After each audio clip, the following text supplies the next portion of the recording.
और फिर जो थर्ड ट्यूटोरियल सेशन है उसमें आप लोग क्या चाह रहे हैं। ओके, अगर किसी का कोई क्वेश्चन है तो 1 मिनट में आप लोग पूछ सकते हैं, otherwise I will start the discussion जो भी हमारे पास अभी नेक्स्ट टॉपिक है।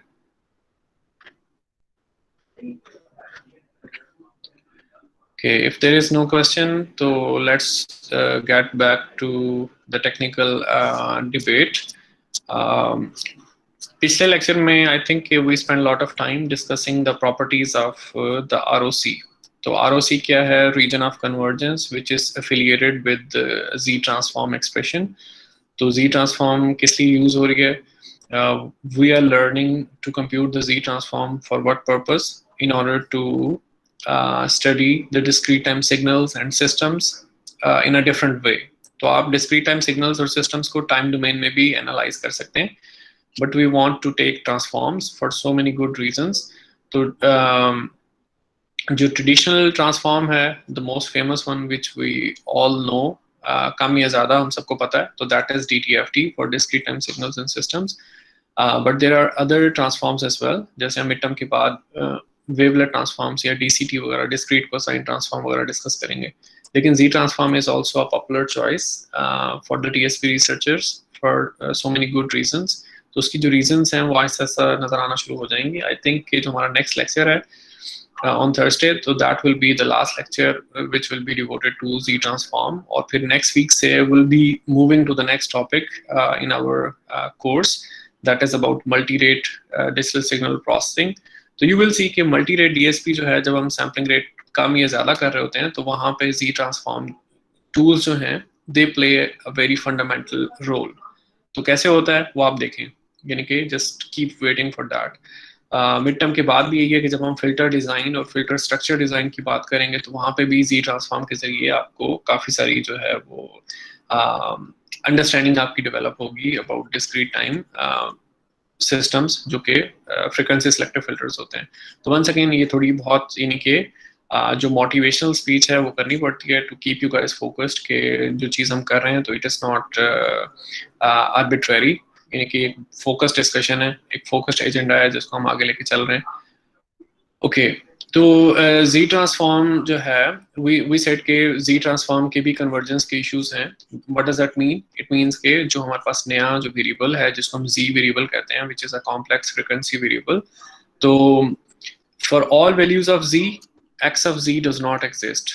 कई दफ़ा ये होता है कि जो कैपिटल X ऑफ Z है जो कि Z ट्रांसफॉर्म का एक्सप्रेशन है जिसको we want to plot against small z, तो स्मॉल z की सारी वैल्यूज के लिए X ऑफ Z का एक्सप्रेशन होल्ड नहीं करता है। वी से के जो हमारे पास जो इन्फिनिट सम है which is a definition of the Z transform, it diverges. ठीक है, यानी कि इन्फिनिट सम जो है उसका आंसर जो है वो इन्फिनिट आता है for some particular values of Z।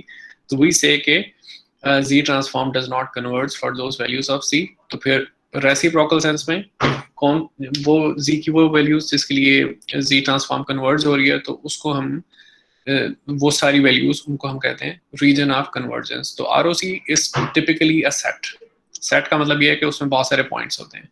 तो ROC की प्रॉपर्टीज हम पिछले लेक्चर में डिस्कस कर रहे थे, and then we learned a lot about that.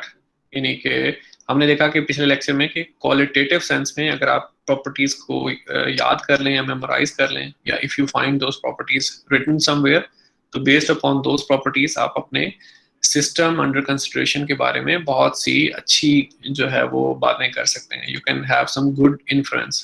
तो वो कौन सी चीज़ें थी जो हमने देखा था कि depending upon your sequence of interest, अगर आपका सीक्वेंस जो है वो लेफ्ट साइडेड है या राइट साइडेड है या टू साइडेड है, तो अकॉर्डिंगली जो है जो ROC है it could either extend from outermost pole right sided के केस में, or it could extend inward from the innermost pole in case of a left sided sequence, or in case of a two sided sequence। क्या मामला था?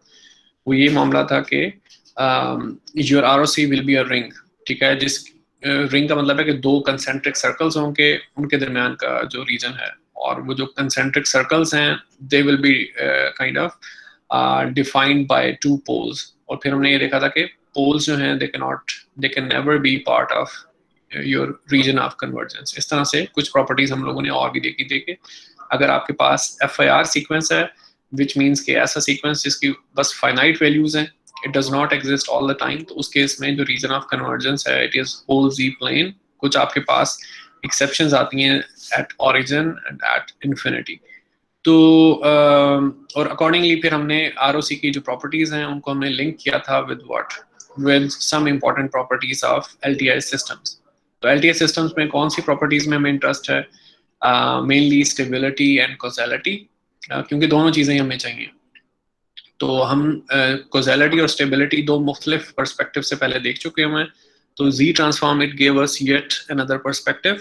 तो we saw के stability के लिए क्या होना चाहिए कि फोरियर ट्रांसफॉर्म जो है वो कन्वर्ज करनी चाहिए। DTFT कन्वर्जेंस की क्या कंडीशन थी कि योर ROC शुड कंटेन और should include the unit circle. और कॉजेलिटी के लिए क्या मामला था कि जो सीक्वेंस ऑफ इंटरेस्ट है, ठीक है, और वही सीक्वेंस ऑफ इंटरेस्ट जो है वो किसी इम्पल्स रेस्पॉन्स को रिप्रेजेंट कर रहा होगा फॉर सम LTI सिस्टम। तो sequence of interest should be a right sided sequence in order for that particular system to be causal. तो ये कुछ चीजें हम लोगों ने देखी थी, and then it was time to move to the next topic. तो वो काम हम आज करने जा रहे हैं। The next topic is inverse Z transform. तो आज हम इसके बारे में डिस्कशन करेंगे। आई विल सी, हो सकता है कि अगर ये डिस्कशन हमारी जल्दी कंप्लीट हो जाती है तो हम Z ट्रांसफॉर्म्स की प्रॉपर्टीज की डिस्कशन स्टार्ट करेंगे, and that is the last topic in this chapter. And once we go through some important properties of the Z transform, it will be time up for us in the sense that we have to move to the next chapter. Okay, तो inverse Z transform उसके लिए बहुत सारे methods हैं। एक तो formal method है जिसमें हमने कहा था कि there is a theorem which is called Cauchy theorem, and then there are informal methods. तो informal methods हम लोग इस टेक्स्ट बुक में लेके चल रहे हैं क्योंकि formal method is a bit complicated for an undergrad class. तो इनफॉर्मल मेथड्स में हमारे पास एटलीस्ट जिस तरह से टेक्स्ट से लिख रहा हूँ, टेक्स्ट बुक से इसके आप जो है वो इंस्पेक्शन करके जो है वो आप पता चला सकते हैं इनवर्स Z ट्रांसफॉर्म, या फिर ये कि आप पार्शियल फ्रैक्शन जो है उसका कॉन्सेप्ट, पार्शियल फ्रैक्शंस का कॉन्सेप्ट यूज करके आप जो है इनवर्स Z ट्रांसफॉर्म कंप्यूट कर सकते हैं। और तीसरा ऑप्शन क्या था? The third option is power series method. जो Z ट्रांसफॉर्म का एक्सप्रेशन है it is itself a power series. तो अभी हम थोड़ी सी बात इसके बारे में करेंगे by the end of the lecture. तो this is what we have.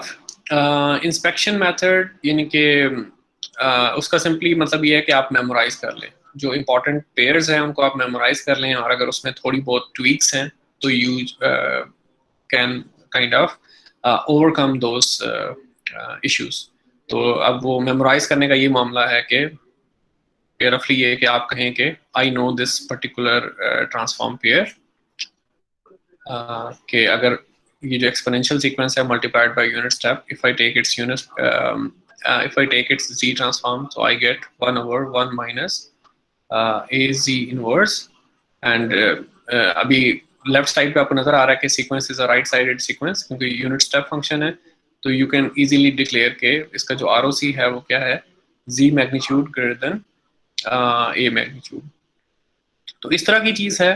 तो अगर इसकी कोई आपको स्केलिंग या कुछ और चीज आपको नजर आती है, तो अगर आपने ये चीज मेमोराइज की हुई है तो you can kind of utilise that. For example अगर यहाँ पे मैं लिख रहा हूँ कि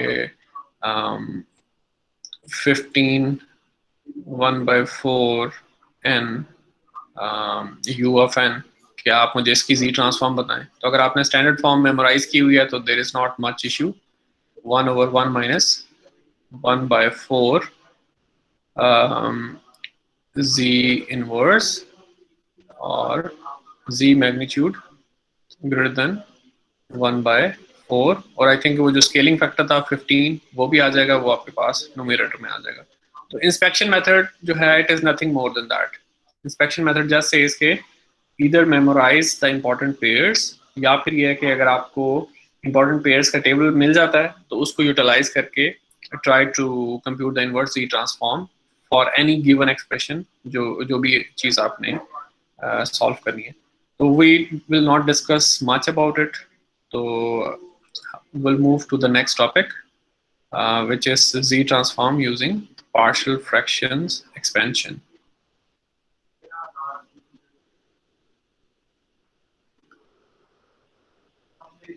Okay, so partial fraction expansion, as the name implies, partial fractions का जो concept है, we need to revise that concept and then we will be good to go. Okay. तो मेनली तो आपके पास ये है कि इन जनरल ये होगा कि कोई भी आपके पास फंक्शन है f of x, ठीक है, उस it is a rational function. That means के उसका जो न्यूमरेटर है that is also a polynomial in x, उसका जो डिनोमिनेटर है that is also a polynomial in x, and somehow you want to, ये जो आपके पास रैशनल फंक्शन की या इस अलजेब्रिक फ्रैक्शन भी इसको कहते हैं, यानी कि जब भी आपके पास रेशो आ रही हो तो उसको हम फ्रैक्शन कहते हैं. तो अलजेब्रिक फ्रैक्शन जो है आपके पास, इसको आप स्प्रेड करना चाह रहे होते हैं इनटू सिंपलर टर्म्स. तो this is what we call partial fractions. तो उसमें भी आपके पास डिफरेंट रूल्स थे इफ यू रिकॉल. तो लेट मी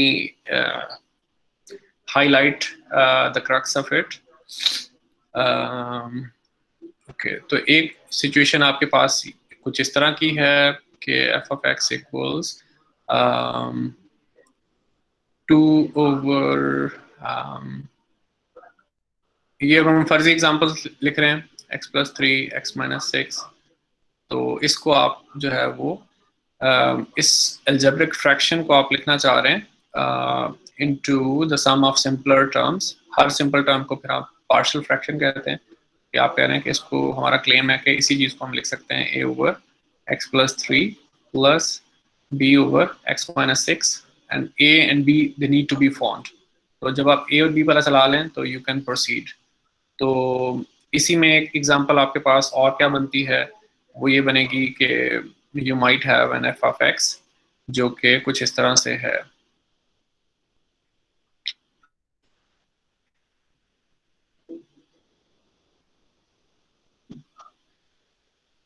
तो यहाँ पे भी हमारे पास जो पार्शियल फ्रैक्शन को सॉल्व करने का मेथड है वो ये है कि आप a और b जो है वो आपको पता चलाने होते हैं, and then you have simple terms. और सिंपल टर्म्स की जो इवेंचुअली तो हम ये सारी चीज यूटिलाइज करेंगे इनवर्स जी ट्रांसफॉर्म के लिए. सिंपल टर्म्स जो है उनकी इनवर्स जी ट्रांसफॉर्म आप जो है वो कंप्यूट कर सकते हैं.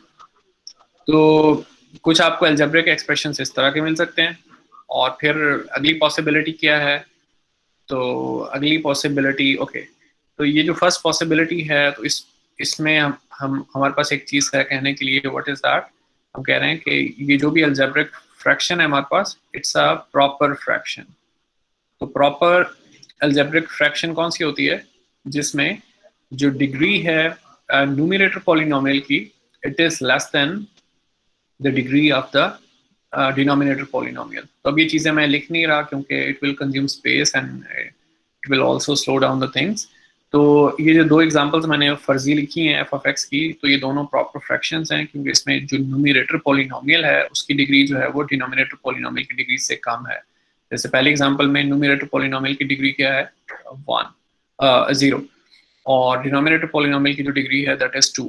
और जो सेकंड एग्जांपल है हमारे पास, वहाँ पे क्या मामला है कि numerator polynomial has degree 1 and denominator polynomial has degree 2. तो ये चीज़ है. तो इस केस में आप सिंपल टर्म्स जो है एडिटिव टर्म्स इस तरह से लिख सकते हैं, and then you are supposed to find a and b. तो वो हम देखेंगे भी वो कैसे करना है. उसके बाद सेकंड पॉसिबिलिटी क्या है कि आपके पास प्रॉपर फ्रैक्शन ही है लेकिन उसमें आपके पास जो पोल्स हैं वो रिपीटेड हैं. यानी कि let me write it here.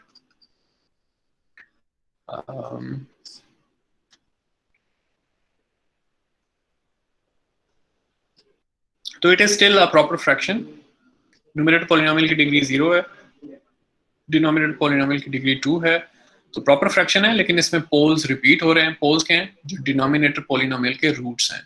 तो इसके लिए आपके पास क्या प्रोसीजर है? फ्रॉम पार्शियल फ्रैक्शंस आप लिखेंगे a over x plus 9 plus b over x plus 9 square and then you are suppose to compute a and b, ठीक है।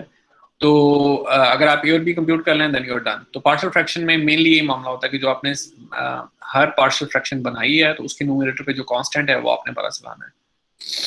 उसके बाद फिर थर्ड केस क्या है?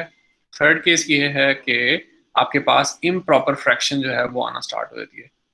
तो इम्प्रॉपर फ्रैक्शन का मामला ये होगा कि समथिंग लाइक दिस कि x plus 1 x plus 2 divided by x plus 3 x plus 4।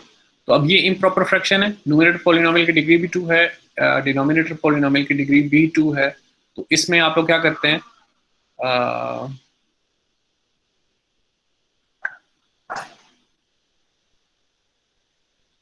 तो दिस इज इम्प्रॉपर फ्रैक्शन। तो इसमें आप लोग सबसे पहले वी डू लॉन्ग डिवीजन। वैसे तो और मेथड्स भी हैं, तो लेकिन एक तरीका ये है कि आप लॉन्ग डिवीजन करें और फिर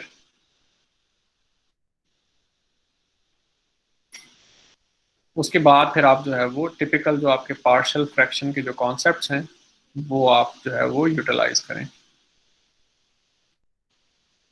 यानी जब आप लॉन्ग डिवीजन करेंगे तो यही जो आपका फर्जी जो हमने एफ ऑफ एक्स लिखा हुआ है उस केस में आपको क्या मिलेगा, you will get something which is called u of x, ठीक है, जो कि आपका कोशेंट होगा, और फिर plus you will get a polynomial which will be remainder, और फिर divided by x plus 3 x plus 4, और जो रिमाइंडर होगा उसकी डिग्री डेफिनेटली जो डिनोमिनेटर पॉलिनोमियल है उसकी डिग्री से कम होगी। तो रफली आपके पास ये चीज़ बनेगी कि क्यू ऑफ एक्स, और फिर आप करेंगे plus a divided by x plus 3, और फिर आप करेंगे b divided by x plus 4। So this is how you will proceed, and you will have a legitimate expression for your um, um, partial fraction. Okay. तो partial fraction की आप कह लें कि अपने ओन पे जो डिस्कशन है इट रिक्वायर्स मोर टाइम। तो once again it is not on our agenda कि हम पार्शियल फ्रैक्शन जो है वो अपनी कंप्लीट स्पिरिट के साथ जो है वो रिवाइज करें। और I am going to do अभी नेक्स्ट तो ये कि I will be solving a couple of examples जिसमें हम इनवर्स जी ट्रांसफॉर्म कंप्यूट कर रहे होंगे यूजिंग पार्शियल फ्रैक्शन मेथड। तो उसमें थोड़ा सा you will get the flavour कि पार्शियल फ्रैक्शन कैसे करते थे, in case you guys do not remember. Otherwise if you guys wish तो पार्शियल फ्रैक्शन से मुतालिक एक कॉम्पैक्ट सा जो है ट्यूटोरियल या प्राइमर जो है वो हम लोग गूगल क्लासरूम पे रख सकते हैं, तो आप उसको देख सकते हैं to make yourself comfortable with the idea of partial fraction. Okay, तो let's move to an example. तो let me see, let me take the example from the textbook.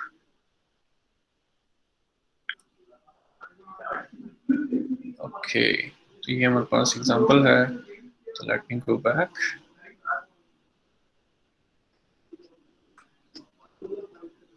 तो अगर आप लोगों के कोई क्वेश्चंस हैं इन द मीनवाइल तो यू गाइस हैव 30 सेकंड्स, जब तक मैं एक्सप्रेशन लिख रहा हूँ आप लोग पूछ सकते हैं, otherwise I will continue with example. I suppose कि आप लोग मुझे सुन पा रहे हैं।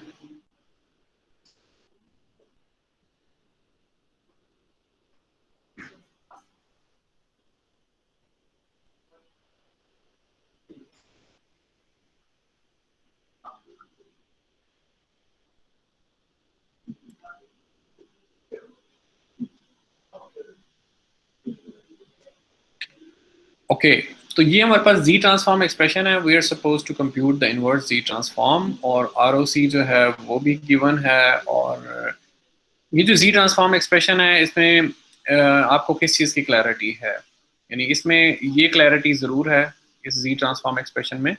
ये भी मैं यूनिट सर्कल ड्रॉ कर रहा हूँ कि आपको पोल जो हैं उनकी लोकेशंस नज़र आ रही हैं। तो 1 माइनस ए जी इनवर्स जो स्टैंडर्ड फॉर्म है उससे कंपेयर करें तो आपको पता चलता है कि there is a pole at 1/4 and then there is another pole at 1/2। और फिर जो आपका ROC है तो वो 1/2 से ऑनवर्ड है। तो 1/2 का आप एक सर्कल बनाएं, ठीक है। तो आप कह रहे हैं कि जहाँ जहाँ पे वो सारे पॉइंट जिनका मैग्नीट्यूड हाफ से ज़्यादा है तो वो आपका ROC है। तो ये आपका ROC आपको गिवन है। तो what does that tell you, यानी इस पर्टिकुलर एक्सप्रेशन में दो पोल्स हैं और जो आउटर मोस्ट पोल है उससे बाहर बाहर जो है वो आपका आरओसी है। तो इससे हमें ये ज़रूर पता चल रहा है कि जो हमारे पास सीक्वेंस ऑफ इंटरेस्ट है तो that is it should be a right sided sequence. ठीक है, तो ये हिंट हमें मिल रहा है। ओके, एक चीज़ और मैं यहाँ पे क्विकली कहना चाह रहा था कि जब भी आपके पास जी ट्रांसफॉर्म के एक्सप्रेशंस होंगे तो वो जी की पॉजिटिव पावर्स की फॉर्म में भी हो सकते हैं या जी की नेगेटिव पावर्स की फॉर्म में भी हो सकते हैं। तो जैसे जो स्टैंडर्ड एक्सप्रेशन है हमारे पास फॉर एन एक्सपोनेंशियल सीक्वेंस, तो उसको आप या तो इस तरह से लिखते हैं 1/1 माइनस ए जी इनवर्स, या फिर आप उसको लिखते हैं जी ओवर जी माइनस ए। तो ये चीज़ बड़ी इंपॉर्टेंट है। यानी एक तो ये रियलाइज करना कि जी की टर्म्स में जब जब आप पॉलिनोमियल लिखते हैं तो जी इनवर्स की पावर्स के फॉर्म में भी लिख सकते हैं और जी की पावर्स के फॉर्म में भी लिख सकते हैं। और दोनों सिचुएशंस में फ़र्क क्या है कि जो आपके पास जी की नेगेटिव पावर्स में जो नोटेशन है उसमें आपको पोल्स के बारे में क्लैरिटी मिलती है, what ever that A is, तो दैट इज योर पोल। लेकिन जीरोस के बारे में थोड़ा सा आप कह लें कि जो टॉप एक्सप्रेशन है इट इज एम्बिगुअस। तो जब आप जी की पॉजिटिव पावर्स के फॉर्म में लिखते हैं फिर आपको जीरोस के बारे में क्लैरिटी नजर आती है।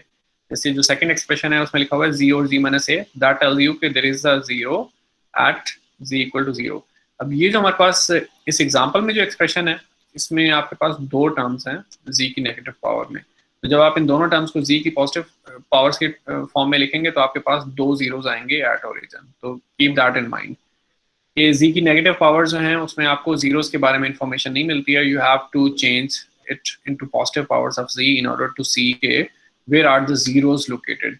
तो अभी के लिए जीरोस में हमारा इंटरेस्ट ज़्यादा नहीं है क्योंकि हमने देखा कि आरओसी की जो प्रॉपर्टीज़ हैं they are mainly determined by the poles, but later on mid term के बाद से हम देखेंगे कि zero will also start to play their role. तो जब हम फ्रीक्वेंसी सिलेक्टिव फिल्टर्स की बात करेंगे तो यू विल सी के जीरो की जो लोकेशंस हैं उसकी बेस पे कौन से फ्रीक्वेंसी कंपोनेंट्स फिल्टर होंगे, कौन से अटेनुएट होंगे, कौन से एम्पलीफाई होंगे, तो वो चेंज हो जाता है। तो जीरो जो हैं they they do participate in the filtering process. तो लेकिन अभी के लिए हम जीरो की बात नहीं कर रहे। That was a side thing. तो हम फिर दोबारा से वापस आते हैं, हमारे पास जी ट्रांसफॉर्म का एक्सप्रेशन है। हम पार्शियल फ्रैक्शन एक्सपेंशन जब करेंगे तो हम किस तरह से लिख सकते हैं, हम कह रहे हैं कि what ever my expression is 1/1 minus half z inverse 1 - 1/4 ji inverse. तो इसको मैं कैसे लिख सकता हूँ, क्योंकि स्टैंडर्ड फॉर्म में कौन सी standard form, it's a proper fraction. Numerator polynomial की डिग्री 0 है, डिनोमिनेटर पॉलिनोमियल की डिग्री 2 है अगर आप मल्टीप्लिकेशन करें, तो जिसकी वजह से आप इसकी जो दोनों टर्म्स हैं उनको अलहदा अलहदा लिख सकते हैं।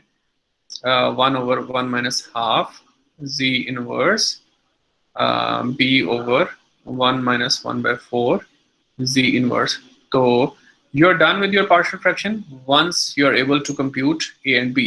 तो आप a और b कंप्यूट कर लें then you're done। और होपफुली उसके बाद जो है अगर आप बुक कीपिंग कर रहे हैं, अगर आपने मेमोराइजेशन की हुई है, अगर आपके पास टेबल है of important z transform pairs, तो then you can compute the inverse z transform. बल्कि वो चीज़ मैं आपको फौरन ही बता देता हूँ कि ये जो पहली टर्म है उस पे जब आप inverse z transform expression apply करेंगे तो क्या होगा, और जो दूसरी टर्म है जब आप उस पे inverse z transform expression apply करेंगे तो क्या होगा। तो जो पहली टर्म है वो भी अपने ओन पे एक राइट साइडेड सीक्वेंस है, जो दूसरी टर्म है वो भी अपने ओन पे एक राइट साइडेड सीक्वेंस है। क्योंकि पहली टर्म कह रही है कि आरओसी जो है वो 1/4 से बाहर बाहर होना चाहिए। दूसरी टर्म जो है इट सेज के बल्कि मैं यहाँ पे मेंशन कर देता हूँ, पहली टर्म का आरओसी क्या है, z magnitude should be greater than half. जो दूसरी टर्म है उसका आरओसी क्या है, z magnitude should be greater than 1/4। तो जब आप इन दोनों इंडिविजुअल आरओसीज का इंटरसेक्शन लेते हैं तो फिर आपके पास इवेंचुअली वो आरओसी बनता है कि z magnitude should be greater than half. तो point I wanted to convey here वो ये कि जो दोनों इंडिविजुअल टर्म्स हैं they correspond to right sided sequences. अब जैसे मैंने मेमोराइजेशन की हुई है तो आई नो कि पहली जो टर्म है उसका इनवर्स जी ट्रांसफॉर्म क्या आना चाहिए, a multiplied by what, unit step तो आएगा ही आएगा क्योंकि राइट साइडेड सीक्वेंस है, और उसकी मल्टीप्लिकेशन किस चीज से हो रही है, a raised to power n। what is a here, that is half, half raised to power n u of n। और फिर ये जो दूसरा सीक्वेंस है उसका क्या मामला है, उसमें भी आपके पास राइट साइडेड सीक्वेंस है, u of n आएगा, और a आपके पास यहाँ पे क्या है 1/4 है, raised to power n और इसकी स्केलिंग हो रही है बाय b, और फिर यहाँ पे आप प्लस साइन ऐड करेंगे, क्यों? ये जो प्लस साइन है तो that is because of linearity of z transform. तो इसको भी हमने आज लेक्चर के एंड पे या अगले लेक्चर में डिस्कस करना है कि जी ट्रांसफॉर्म इज लीनियर। तो अभी के लिए you guys can just memorise कि जी ट्रांसफॉर्म लीनियर होती है, तो इसकी वजह से इंडिविजुअल जो इनवर्स जी ट्रांसफॉर्म्स हैं आप उनको ऐड कर सकते हैं to make the total inverse z transform. तो इन शॉर्ट ये है कि जो हमारे पास इनवर्स जी ट्रांसफॉर्म का एक्सप्रेशन है वो हमने ऑलरेडी कंप्यूट कर लिया हुआ है, तो there is no sophistication in that. जो भी एग्जांपल थी इसमें जो भी एक्स ऑफ जी था विद एनी गिवन आरओसी, उसके लिए हमने एक्स ऑफ एन यानी इनवर्स जी ट्रांसफॉर्म कंप्यूट कर लिया। Now we exactly know the discrete time sequence जिसके लिए जी ट्रांसफॉर्म थी, लेकिन अब इसमें कौन सी ऐसी चीज है which needs to be determined, a और बी, ठीक है। You want to know the scaling factors कि ए क्या है और बी क्या है, तो वो जो स्केलिंग फैक्टर्स पता चलाने हैं उसके लिए हमें पार्शियल फ्रैक्शन करनी पड़ेगी। अदरवाइज यानी कि वी आर मोर और less done with the inverse z transform. तो वो ए और बी हम पता चलाते हैं through partial fraction and then will be done with this example. तो this is what we have 1 over 1 minus half z inverse 1 over 1 minus 1 by 4 z inverse, और partial fraction की नोटेशन में this is a over 1 minus half z inverse और plus b divided by 1 minus 1 by 4 z। तो partial fraction में यही है कि अब आप जो है वो लेफ्ट हैंड साइड और राइट हैंड साइड दोनों को किस चीज से मल्टीप्लाई करेंगे, विद द टोटल डिनोमिनेटर, ठीक है। तो ये जो भी चीज है जिसको मैंने हाईलाइट किया, तो इससे आपने left hand side right hand side दोनों को मल्टीप्लाई करना है। तो लेफ्ट हैंड साइड पे you just get the numerator क्योंकि डिनोमिनेटर इज ऑल गॉन, और राइट हैंड साइड पे ए मल्टीप्लाइड बाय व्हाट, एक टर्म कैंसिल हो जाएगी, दूसरी टर्म बचेगी 1 minus 1 by 4 जी इनवर्स, और फिर प्लस बी, ये बी का डिनोमिनेटर कैंसिल हो जाएगा और एक टर्म आपके पास बचेगी 1 minus हाफ जी इनवर्स। अब ये आपके पास वो फॉर्म आ गई है जो आपको पार्शियल फ्रैक्शन में आपने यूटिलाइज करनी है। तो नाउ यू गाइस नो कि आपने कैसे करना है। तो बेसिकली ये है कि आपने ए और बी दोनों पता चलाने हैं, तो आप कोशिश करेंगे जब आप ए पता चला रहे हो तब बी जो है, बी वाली जो टर्म है वो 0 हो जाए, और जब आप बी पता चला रहे हो तो ए वाली टर्म 0 हो जाए। तो जिसके लिए will proceed in this way. तो let z equal to 1 by 4, ठीक है। तो मैं z को 1 by 4 पुट कर रहा हूँ, तो what does that tell me कि लेफ्ट हैंड साइड पे 1 है, that equals a 1 minus 1 by 4। z जो है 1 by 4 है, तो z इनवर्स क्या होगा 4, ठीक है। तो ये जो टर्म है that will be gone, it's 0, और फिर plus b 1 minus half z inverse कितना होगा, दैट विल बी 4। तो आपके पास क्या आ गया है, b है और फिर 4 by 2 2, तो 1 minus 2 कितना हो गया, -1, ठीक है। तो ये चीज़ आपके पास आ रही है, तो इम्प्लाइज दैट के b जो है वो -1 है। तो एक कांस्टेंट आपने कंप्यूट कर लिया है। इसी तरह से अब आप दूसरा कांस्टेंट कंप्यूट करें, लेट z इक्वल हाफ, ठीक है। तो what does that imply, left hand side पे 1 है, तो a 1 minus 1 by 4, z inverse हो जाएगा 2, और फिर प्लस b 1 minus हाफ, और z इनवर्स हो जाएगा 2। तो this whole term is gone, it's 0। तो अब आपके पास क्या आ गया, 1 minus हाफ, ये हो गया -हाफ। तो आई थिंक ए जो है turns out to be -2 if you are not doing any mistake. नहीं, आई थिंक यहाँ पे प्लस साइन है, तो +2। तो this is what we have. Eventually जब फिर आप अपना वो एक्स ऑफ एन का एक्सप्रेशन लिखते हैं तो आप उसको लिख सकते हैं, ए कितना आया आपके पास, दैट इज 2, और फिर what was the expression, half raised power n u of n, और फिर बी कितना है आपके पास, दैट इज एक्चुअली -1 -1, और फिर 1 by 4 raised power n u of n। तो ये आपके पास x ऑफ n का जो है वो कंप्लीट एक्सप्रेशन आ गया for this particular z transform expression. Okay, so we have solved this example. We got to know we computed the answer. So I'm going to solve the next example. If you guys have any questions in the meanwhile, तो आप लोग पूछ सकते हैं.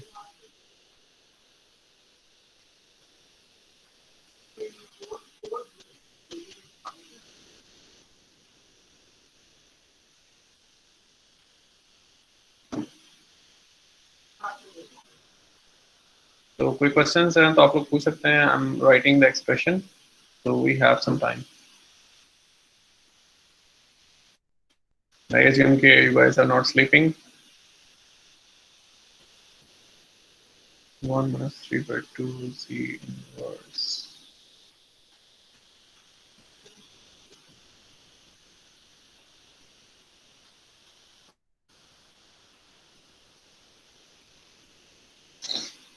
Plus half z minus 2.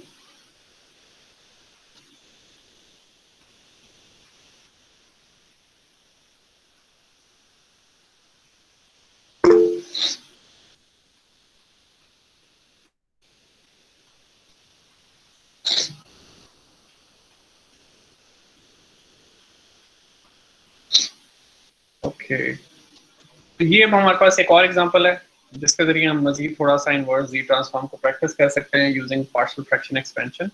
So I was just taking a quick look at the procedure being adopted by the textbook.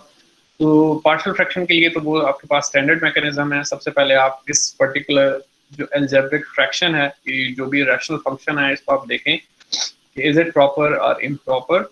तो इसमें numerator polynomial की degree 2 है, डिनोमिनेटर पॉलिनोमियल जो है उसकी डिग्री भी 2 है, तो जिसकी वजह से this is an improper fraction. तो सबसे पहले आपको लॉन्ग डिवीजन करनी होगी if you want to compute the partial fraction expansion for this particular algebraic fraction. तो ये तो पार्शियल फ्रैक्शन का पर्सपेक्टिव है कि लॉन्ग डिवीजन करें और उसके बाद जो है वो जो रिमेनिंग जो आपके पास चीज़ आएगी that will be a proper fraction. उसके लिए फिर आप कांस्टेंट्स ए और बी पता चलाएं. लेकिन जो ROC का जो पर्सपेक्टिव है या पोल जीरो का पर्सपेक्टिव है, उसके लिए आपको थोड़ा सा मजीद जो है वो टूल्स एंड ट्रिक्स जो है उनसे काम लेना होगा कि you kind of you want to know कि पोल्स कहाँ पे हैं और जीरोस कहाँ पे हैं. और लेट मी सी कि इन्होंने इसका ROC भी तो दिया हुआ है. तो ROC is z magnitude greater then 1. तो यहाँ पे हम ROC भी इसका लिख देते हैं कि ये जो पर्टिकुलर आपके पास z ट्रांसफॉर्म एक्सप्रेशन है, तो इसके लिए जो ROC है, what is that ROC? z magnitude greater then 1. तो ROC को जब आप देखना चाहें तो उसके लिए फिर आपको पोल्स और जीरोस चाहिए होते हैं. तो पोल्स और जीरोस के लिए definitely you need to know the roots of the numerator polynomial और डिनोमिनेटर पॉलिनोमियल. तो न्यूमरेटर पॉलिनोमियल और डिनोमिनेटर पॉलिनोमियल के रूट्स आप पता चलाएंगे, वहां से आप पोल जीरो प्लॉट बना सकते हैं. तो ये एक मामला है ROC के अंडरस्टैंडिंग के लिए, क्योंकि वैसे तो आपको पता है कि यूनिट सर्कल से बाहर वो बता रहे हैं आपको ROC. It seems to be a right-sided sequence, but you want to know more about it. आप चाह रहे हैं कि exactly पता चल जाए कि इसके पोल्स कहाँ पे हैं और इसकी जीरोस वगैरह जो हैं वो कहाँ पे हैं.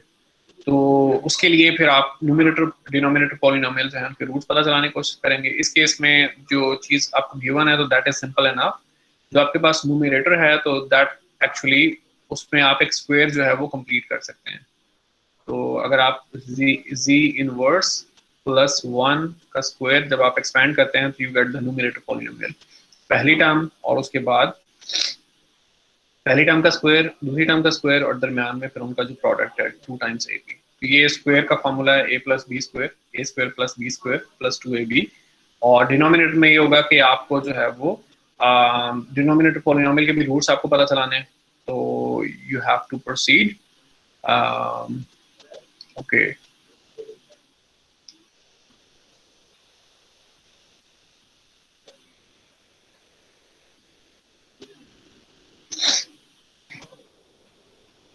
Okay, so let me see के इसके रूट्स क्या हैं, क्योंकि आई जस्ट फॉरगॉट कि वो हम फैक्टराइजेशन कैसे करते थे. तो इसके रूट्स को बता रहे हैं, हाफ और 1 है। ओके, तो ये चीज़ है जो हम लिखते होते थे, ये 1 माइनस जी इनवर्स और फिर माइनस हाफ जी इनवर्स और फिर प्लस हाफ जी माइनस 2, यानी वही चीज़ के इन दोनों को जब आप ऐड करते हैं तो you get the same thing back, और इन दोनों के जो कॉफिशिएंट्स हैं उनको मल्टीप्लाई करते हैं तो you get the coefficient of this term and this term. तो जो रूल आप लोगों ने याद किया हुआ है फॉर फैक्टराइजेशन, तो वही रूल यहाँ पे अप्लाई हो रहा है। तो z इनवर्स प्लस 1 स्क्वायर, और फिर यहाँ पे आपके पास आप रूट्स बना सकते हैं। ओके,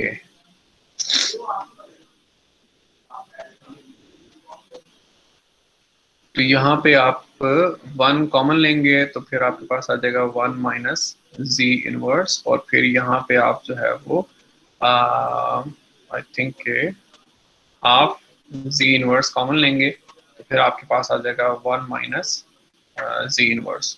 तो we are able to make the roots, और फिर इवेंचुअली आप इसको इनके रूट्स को वाजे करके लिख सकते हैं, डिनोमिनेटर में भी न्यूमरेटर में भी। 1 माइनस जी इनवर्स एक रूट है आपके पास, एक फैक्टर है, फैक्टर, और जो दूसरा फैक्टर है that is 1 minus half z inverse. तो अब ये जो सिचुएशन आपके पास आ गई है, तो इसमें यू नो कि आपके पास एक पोल कहाँ पे आ रहा है, तो वो 1 पे आ रहा है। इसी तरह से एक पोल आपके पास कहाँ पे आ रहा है, वो आ रहा है आपके पास हाफ पे आ रहा है। और फिर आपके पास देर आर 2 जीरोस जो न्यूमरेटर में आपको नजर आ रही हैं, तो कहाँ पे हैं वो जीरोस, -1 पे। ये आपके पास पोल जीरो प्लॉट है, ठीक है, फॉर क्यूरियोसिटी, ठीक है, जो may be we might need it, ठीक है। तो ये एक पार्ट था। Let's move to the second part which is about partial fraction expansion. तो let me rewrite the z transform expression, 1 plus 2z inverse plus z minus 2 divided by 1 minus 3 by 2 z inverse, or here I think it was half z minus 2. This was the expression I think we had. Yes. Okay, तो ये expression है, और जैसे हमने कह दिया कि ये पार्ट इम्प्रॉपर फ्रैक्शन है, तो first we need to carry out long division. तो नोमिनेटर को आप रखें इनसाइड, ओके,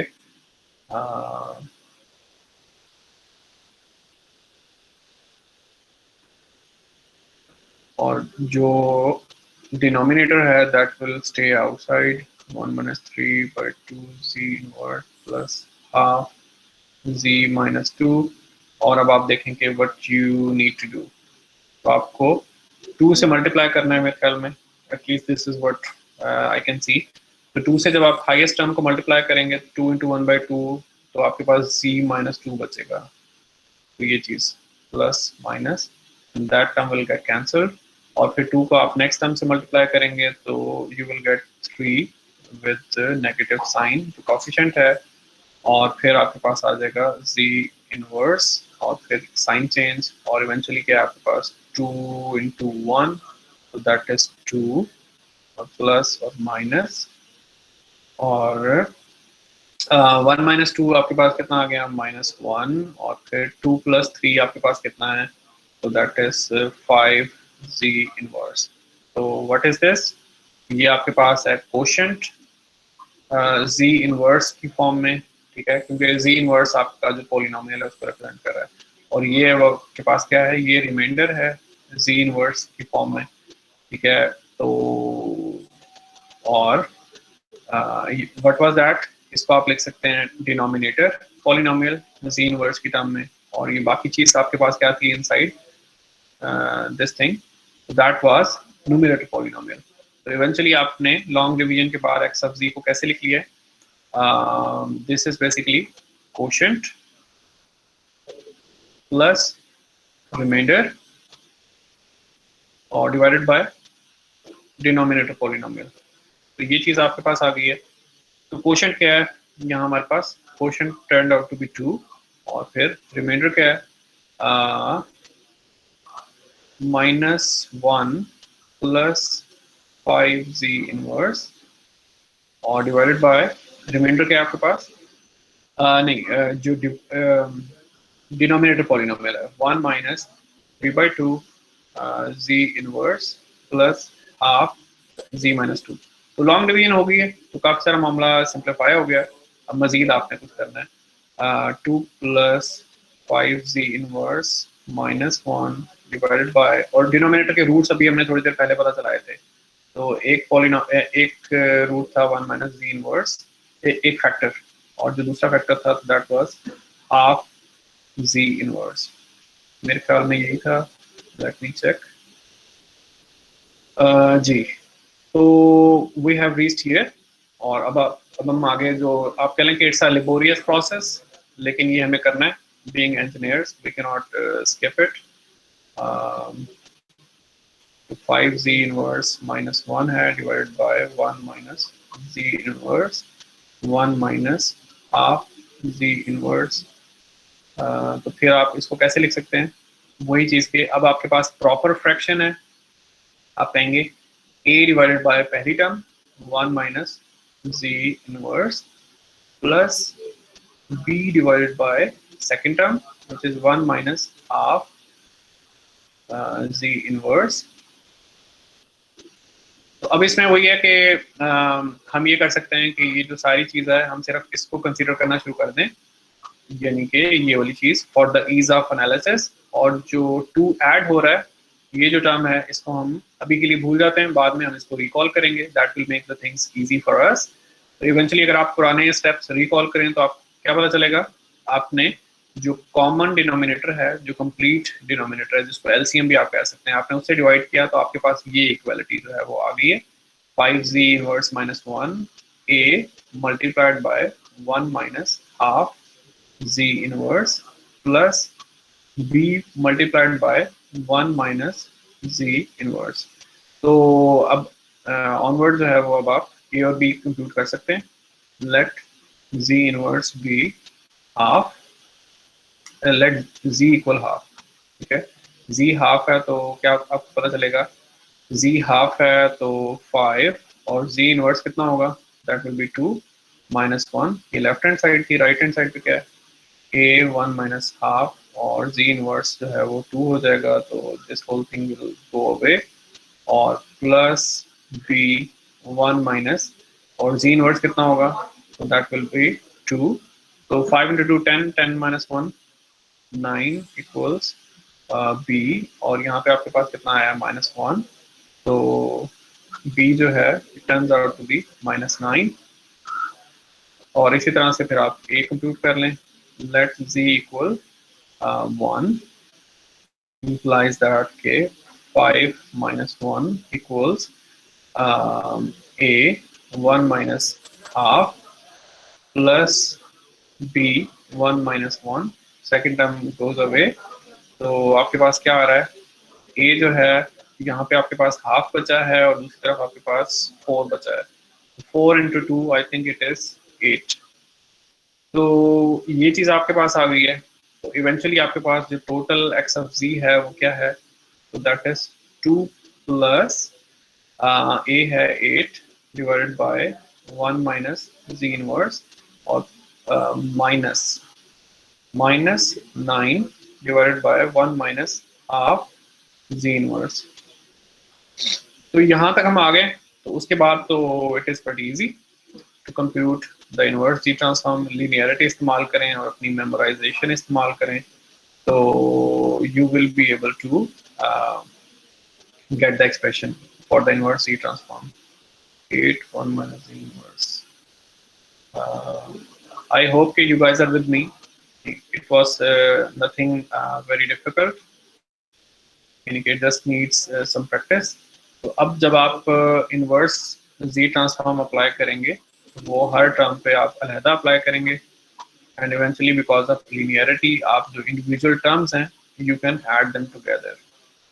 तो आरओसी से हमें क्या पता चल रहा था कि ओवरऑल सीक्वेंस जो है it was right sided sequence, जो इंडिविजुअल टर्म्स थी they were also right sided sequences, तो जिसकी वजह से ये जो जिस टर्म को भी मैं लिखना चाह रहा हूँ यहाँ पे क्या आएगा -9 एक है आपके पास half raised power n u of n, और इसी तरह से अब नेक्स्ट टर्म जो मैं लिखना चाह रहा हूँ यहाँ पे क्या आएगा, 8, एक है आपके पास that is 1 raised power n u of n, और लिनियरिटी की वजह से हम यहाँ पे प्लस साइन लिखेंगे, और फिर 2 जो है उसकी z ट्रांसफॉर्म क्या है, 2 की z ट्रांसफॉर्म जो है दैट इज एक्चुअली इम्पल्स, क्योंकि इम्पल्स की z ट्रांसफॉर्म जो है वो 1 है। तो रिकॉल कि इम्पल्स जो है ये यूनिट सैंपल फंक्शन, उसकी z ट्रांसफॉर्म जो है that turns out to be 1। क्यों आती है वो आप प्रूव करके देख सकते हैं कि x of n multiplied by z to minus n goes from minus infinity to infinity, that is your expression for x of z।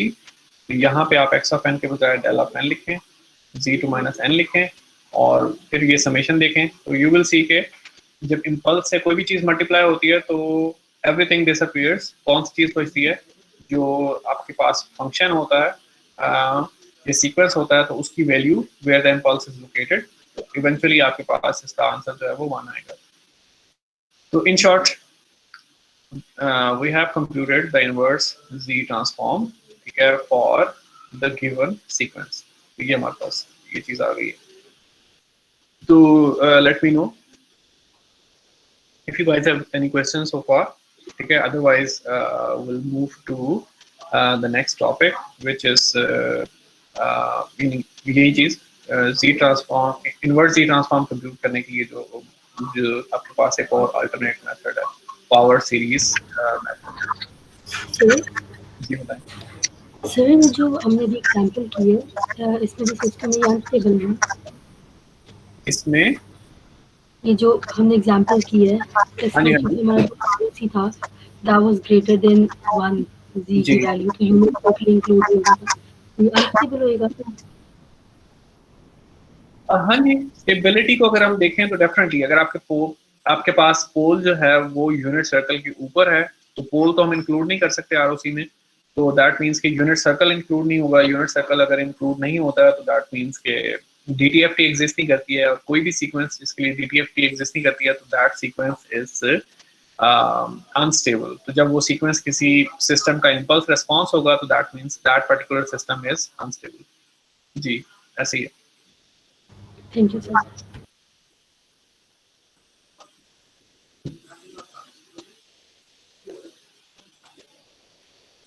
Okay अगर कोई मजीद आपके पास क्वेश्चंस हैं रिलेटेड टू पार्शियल फ्रैक्शन वगैरह तो आप पूछ सकते हैं, अदरवाइज इनके we are going to move to the next way to compute the power to compute the inverse z transform.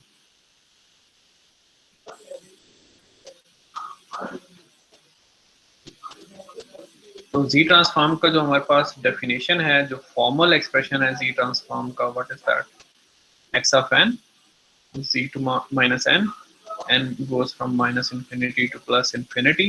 और अगर हम इस एक्सप्रेशन को एक्सपैंड करना शुरू करें n इक्वल टू 0 के अराउंड, तो आपको किस तरह की चीजें नजर आएंगी? आपको नजर आएगा कि x of 0 multiplied by z to power 0 वो कुछ भी नहीं है, दैट इज 1। फिर आपको नजर आएगा कि x ऑफ 1 जो है it gets multiplied with what, z to minus 1।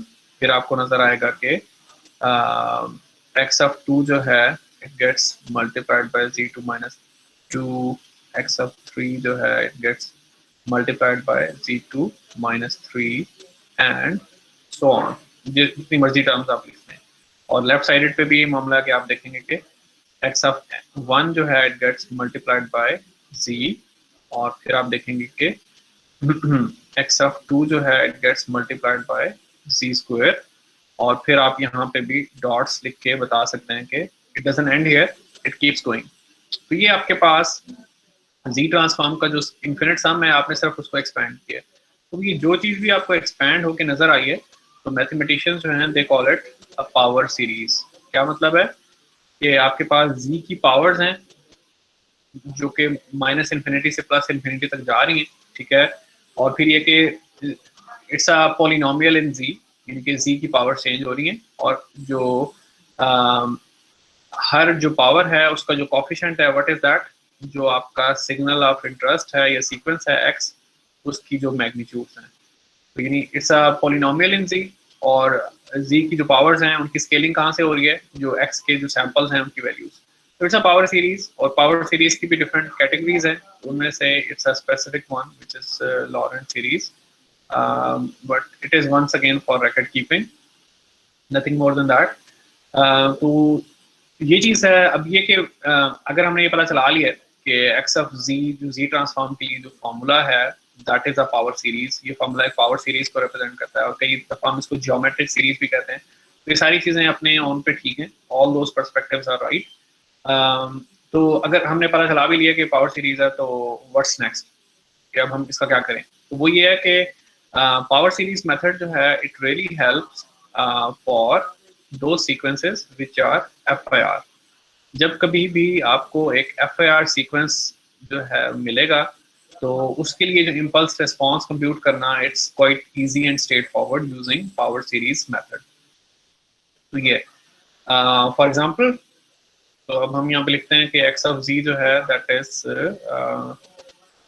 1 plus ji inverse minus 2z minus 2 और plus may be 3z square. अब ये फर्जी जो है एक्स ऑफ जी मैं यहाँ पे लिख रहा हूँ। तो ये जो पर्टिकुलर एक्स ऑफ जी है, तो इसके बारे में हमारा क्लेम जो है वो ये है कि it corresponds to a sequence which is FIR। ठीक है, और वो आहिस्ता आहिस्ता you will get to know, जैसे जैसे ये कोर्स प्रोग्रेस करेगा यू विल सी के अगर आपके पास जी ट्रांसफॉर्म एक्सप्रेशन में if there is no denominator, तो it is an FIR sequence. तो यहाँ पे न्यूमिनेटर पॉलिनोमियल है, डिनोमिनेटर पॉलिनोमियल है ही नहीं। ठीक है, तो इस पर्टिकुलर केस में अगर आपने इनवर्स जी ट्रांसफॉर्म यानी कि एक्स ऑफ एन कंप्यूट करना है, तो all what you have to do कि आपका जो सीक्वेंस है, ये जो आपको चीज गिवन है z transform expression, you just compare it with the standard form. कौन से स्टैंडर्ड फॉर्म? ये जो पावर सीरीज आपने एक्सपेंड करके लिखी हुई है।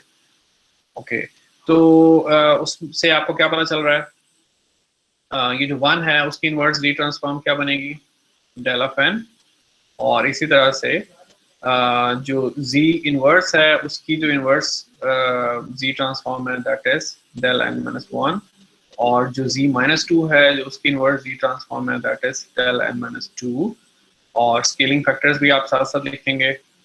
और जो z2 है जो उसकी इनवर्स z ट्रांसफॉर्म है तो that is del n plus 2। और वरना अगर आप यहाँ, ये एक तरीका है जिससे मैंने लिखा है, और ये कैसे है, क्योंकि जब आप इम्पल्स या यूनिट सैंपल फंक्शन की प्रॉपर्टीज अंडरस्टैंड कर लेते हैं, तो यू कैन इजीली सी के ये जो आपके पास जी ट्रांसफॉर्म एक्सप्रेशन आ रहा है, तो ये एक्चुअली कुछ डिलेड इम्पल्सेस हैं, ये यूनिट सैंपल फंक्शन हैं। वरना ये जो पावर सीरीज की जो बात लिखी है, अब मैं उसके साथ इसको लिंक कर रहा हूँ। तो पावर सीरीज की टर्म्स में आप कैसे देखें, तो ये जो वन मुझे नजर आ रहा है, इसको मैं क्या लेबल कर सकता हूँ? ये one, that is actually my x0 अगर मैं स्टैंडर्ड फॉर्म के साथ कंपेयर करूं, ये जो मिडल टर्म है राइट हियर। और अब ये जो z इनवर्स मुझे नजर आ रहा है, तो इसको मुझे किस टर्म से कंपेयर करना है? इसको मैं इस टर्म के साथ कंपेयर करूंगा। इट इज गेटिंग मेसी, लेकिन आई एज्यूम कि आप अंडरस्टैंड कर पा रहे हैं। तो जब मैं इन दो टर्म्स को कंपेयर कर रहा हूँ, तो उससे मुझे क्या पता चल रहा है कि जो भी मेरा x है टाइम डोमेन में, उसमें यानी एक्स ऑफ जीरो भी हमने पता चला लिया कि वन है, और एक्स ऑफ वन के बारे में हमें क्या पता चला कि एक्स ऑफ वन वन है जब हमने दोनों टर्म्स को कंपेयर किया है। और अब हम फिर ये 2z माइनस 2 और इधर से ये जो x2 है और z माइनस 2 इन टर्म्स को कंपेयर करते हैं। तो इस कंपैरिजन से आपको क्या पता चल रहा है? इस कंपैरिजन से हमें ये पता चल रहा है कि x ऑफ 2 वो क्या है? माइनस 2 है। और इसी तरह से आप जो है वो बाकी टर्म्स एक्सपेंड कर सकते हैं। और मे बी यानी कि मैं इसको 1 मिनट लगा के थोड़ा नीट करके लिख देता हूँ, so that के there remains no room for the confusion। हम फिर दोबारा से साफ सुथरा करके लिख देते हैं। अब हो सकता है थोड़ा डिफरेंट लिखा जाए, but it does not matter.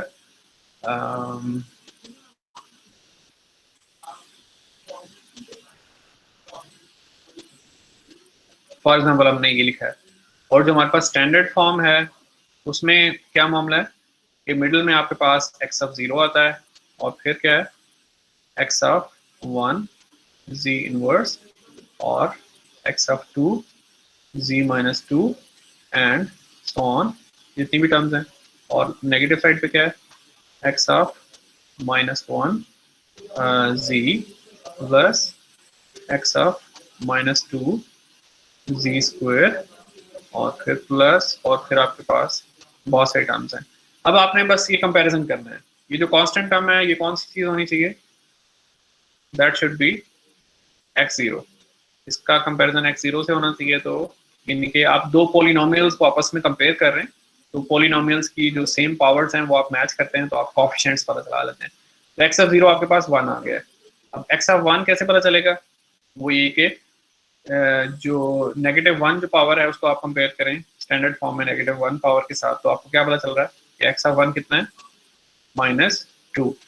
और फिर इसी तरह से x2 जो है वो कैसे आएगा, जो z-2 जो है उसको कंपेयर करें जो स्टैंडर्ड फॉर्म है उसके साथ, तो x2 कितना आपके पास आ गया, 3। और इसी तरह से फिर x-1 कैसे आएगा, जो z⁻1 है उसको आप कंपेयर करें with the corresponding term in the standard form, तो x-1 कितना आ गया आपके पास, -5। और x-2 कितना है आपके पास, जो z⁻2 है उसको आप कंपेयर करें विद द स्टैंडर्ड फॉर्म, तो x-2 कितना आया आपके पास, दैट इज 4। अब आप इसकी स्केचिंग कर सकते हैं, ये आपका 0 है, टाइम डोमेन स्केचिंग की हम बात कर रहे हैं। ये आपका x ऑफ n है, x ऑफ 0 कितना है, 1, और x ऑफ 1 कितना है, -2, और x ऑफ 2 कितना है, x ऑफ 2 जो है दैट इज 3, और x ऑफ -1 कितना है, -5, और फिर x ऑफ -2 कितना है, तो दैट इज 4।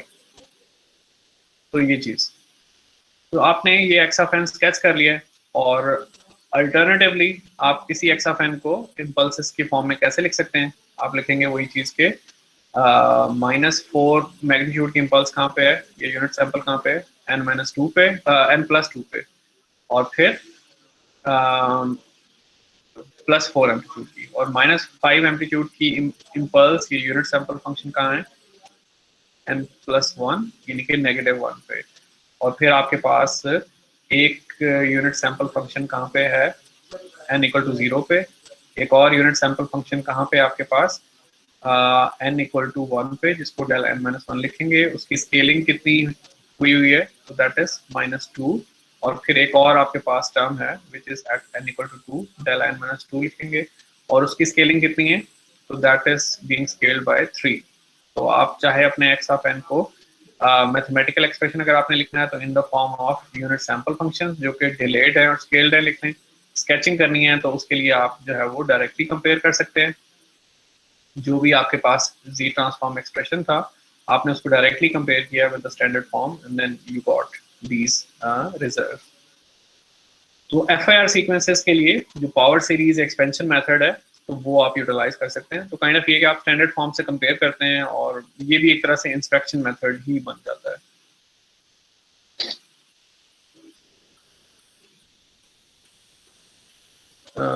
ओके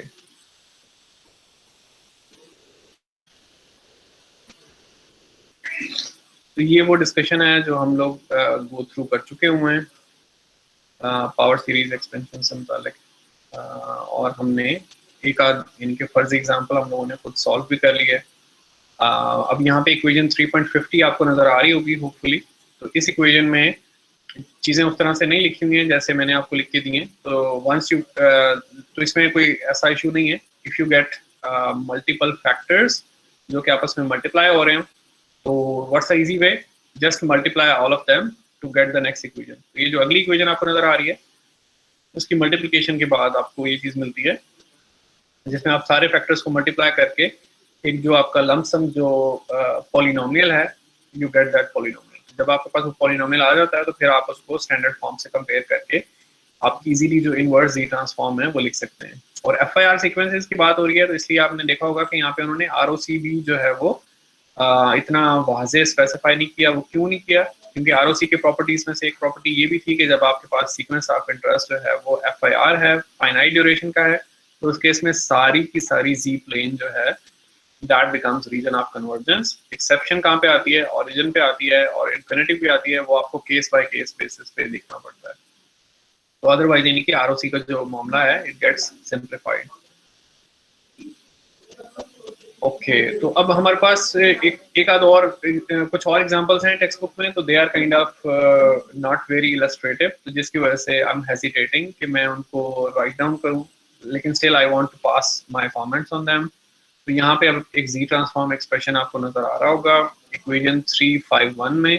तो इस इक्वेशन में we have log of 1 plus a z inverse. तो हमने इसका इनवर्स जी ट्रांसफॉर्म कंप्यूट करना है और लॉग को देख के definitely I am on alert. तो आपका भी ये मामला होना चाहिए कि it looks a bit unfamiliar, क्योंकि हमें तो ऐसे जी ट्रांसफॉर्म एक्सप्रेशन जो हैं वो हैंडल करने आते हैं which are rational functions of z. तो लॉग जो है definitely it's a non linear function. तो अब इसका क्या करें हम लोग इसका मामला यही है कि they are of the opinion कि आप जो लॉग की भी अपनी पावर सीरीज है जो कि एक्सपैंड हो सकती है, तो आप लॉग की पावर सीरीज एक्सपैंड करें and then you guys can proceed with it. तो once again I will not expect कि आपको लॉग की जो पावर सीरीज है वो याद होगी, ठीक है, जो पावर सीरीज इन्होंने यहाँ पे लिखी हुई है, तो आई एम नॉट एक्सपेक्टिंग कि वो आपको याद होगी। तो इन केस के हम आपको इस तरह के क्वेश्चंस प्रोवाइड करें कि आप किसी लॉग या किसी इस तरह के फंक्शन का आप इनवर्स जी ट्रांसफॉर्म हमें कंप्यूट करके दें, तो विल ट्राई कि हम आपको प्रोवाइड करें द पावर सीरीज फार्मूला, ठीक है। जैसे इस केस में जो पावर सीरीज फार्मूला है, तो व्हाट इज दैट फार्मूला, तो let me write it on the white board. तो ये फार्मूला हम लोगों ने यूटिलाइज किया है लॉग की पावर सीरीज का, 1 plus a z inverse equals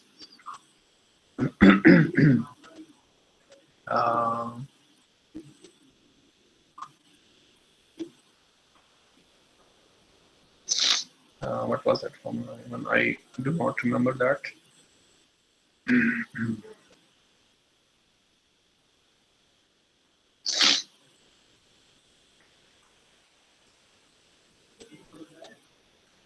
ये फार्मूला वैसे तो हम लोग देख चुके हुए हैं, जितना इनके आप लोग अब तक स्टडी कर चुके हैं mathematical courses, you might have encountered this formula somewhere else, लेकिन ये कि वी टिपिकली और वी टेंड टू फॉरगेट।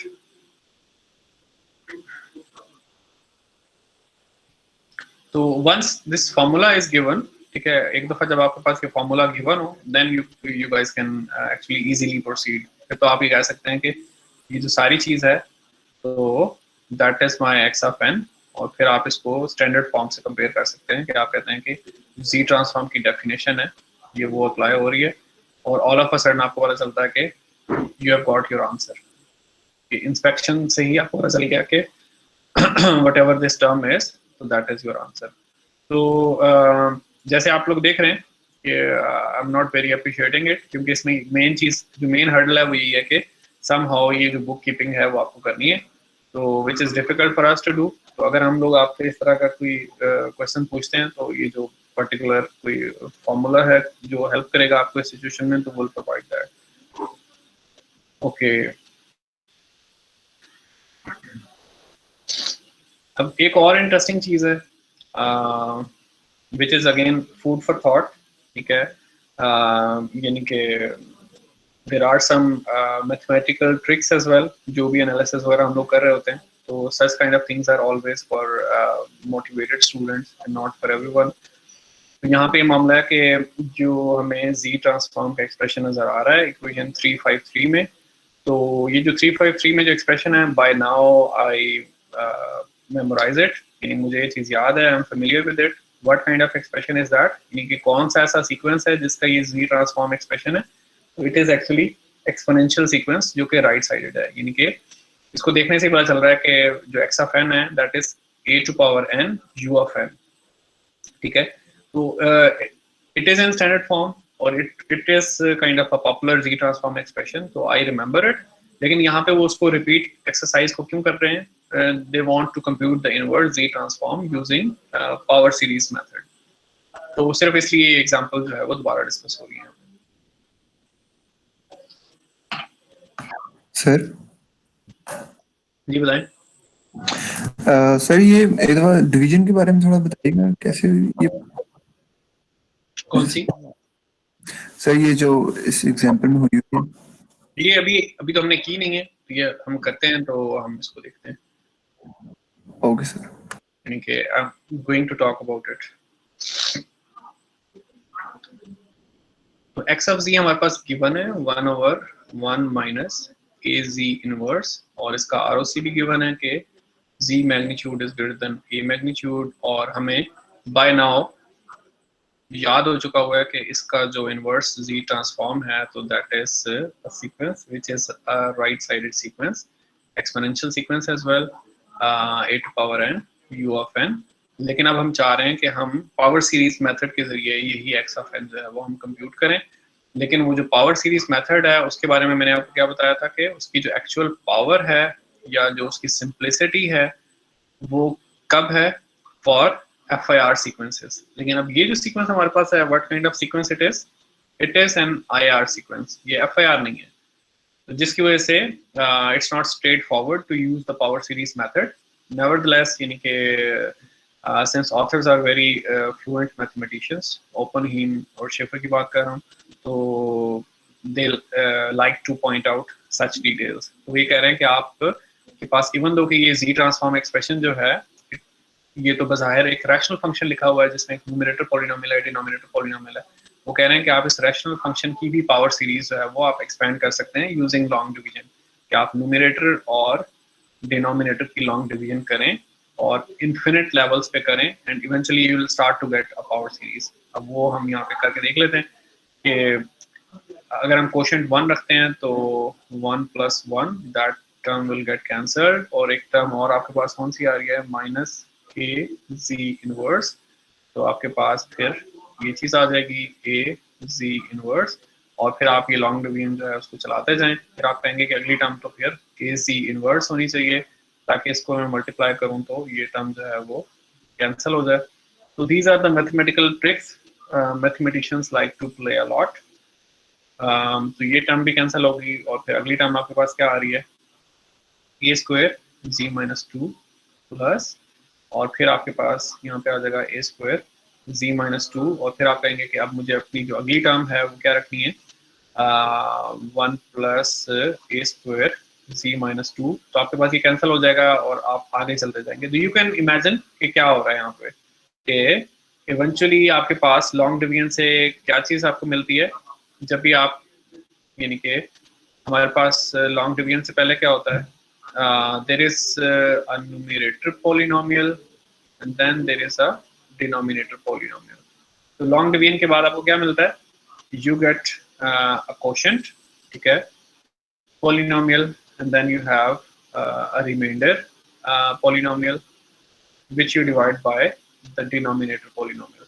इस पर्टिकुलर केस में ये जिस तरह ये पावर सीरीज प्रोग्रेस कर रही है, तो इस पर्टिकुलर केस में ये होगा कि आपका जो ROC है, RFC है, इवेंचुअली इट विल बी 0, तो जिसकी वजह से this whole term will be gone, और जो भी आपका x ऑफ z है तो definitely will actually be the quotient, और वो कोशेंट आपके पास किस तरह का है, वो इन्फिनिट कोशेंट है, वो चलता जा रहा है।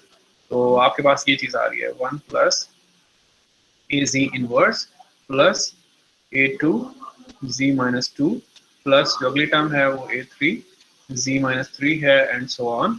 तो जब आप इसमें इंडिविजुअल टर्म्स पे इनवर्स z ट्रांसफॉर्म लेंगे तो वही दोनों तरीके हैं जो आपके पास हैं पावर सीरीज मेथड में, कि एक तो ये कि आप इसको स्टैंडर्ड फॉर्म से कंपेयर कर लें या आप इसको इम्पल्स की फॉर्म में सोचना शुरू कर दें। तो दोनों केसेस में यही होगा कि जो पहला आपके पास चीज़ है that is del of n, फिर जो अगली चीज़ है तो that is a times del of n - 1, फिर उससे अगली चीज़ है तो that is a² del of n - 2, और फिर जो नेक्स्ट टर्म है तो a³ del of n - 3 and so on. तो फिर जब आप इसको स्केच करके देखेंगे तो आप देखेंगे कि पहली टर्म है del of n, दूसरी टर्म है लेट मी गो बैक।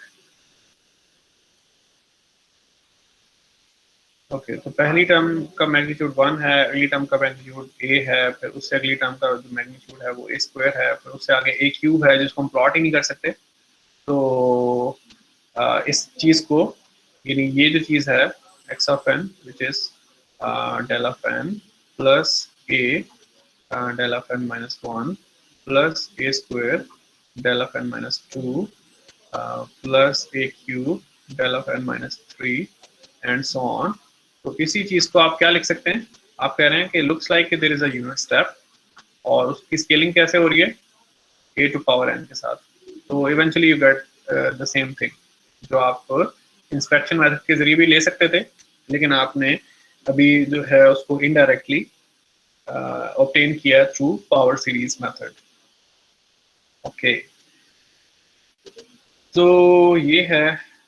और once again they are repeating the same example for a left sided sequence. left sided sequence में क्या चेंज आई है, जो x of z का algebraic expression है it remains the same, जो ROC हुआ है तो वो चेंज हुआ है और लॉन्ग डिवीजन में थोड़ा सा डिफरेंस है और eventually you get the corresponding left sided sequence in time domain. तो लुक्स लाइक हमारी अभी जो इनवर्स जी ट्रांसफॉर्म की डिस्कशन है वो जितनी हमने करनी थी वो कर चुके हैं. मैं एक दो चीज़ें और पॉइंट आउट करना चाह रहा हूँ. वो ये चीज़ है, ये कुछ इक्वेशंस हैं, यानी कि typically I do not write the plain algebra जो कि टेक्स्ट बुक में है, क्योंकि हम एग्जांपल्स पे और प्रॉब्लम सॉल्विंग पे ज़्यादा एम्फसाइज करते हैं इस कोर्स में, और जो अलजेब्रा है ये डेरिवेशंस हैं उस पर कम एम्फसाइज करते हैं. लेकिन for what ever reason I think it's a good idea कि आप एटलीस्ट इक्वेशन 337 और 338 जो है वो आप उसको उसकी जो एब्स्ट्रैक्ट सेंस है उसमें आप अंडरस्टैंड कर लें. इक्वेशन 337 क्या कह रही है, इट सेज के जिस तरह के एक्स ऑफ जी में हमें इंटरेस्ट है तो वो किस तरह के एक्स ऑफ जी हैं, they are actually rational functions, यानी कि न्यूमरेटर में भी आपको एक पॉलिनोमियल नजर आ रहा है, डिनोमिनेटर में भी पॉलिनोमियल नजर आ रहा है.